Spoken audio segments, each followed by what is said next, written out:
In this video, I'm going to show you how you can easily see who viewed your Instagram story. Be sure to watch the video to the very end so you don't make any mistakes, and of course do not forget to like this video and subscribe to my channel. So let's get started, and first off, open up Instagram app. I've recently posted a story, so I can tap at my profile picture to see that story, and as you can see at the bottom left corner it shows activity.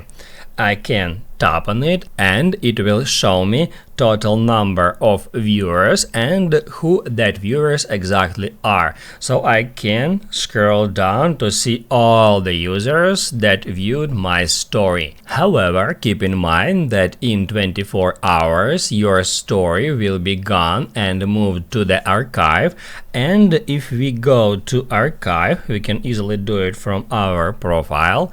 Just hit at menu icon and then tap at archive. Then you will be able to see all your story archives, but unfortunately on the archive you can't see the exact number of viewers and the exact users who viewed that story. That's how it works.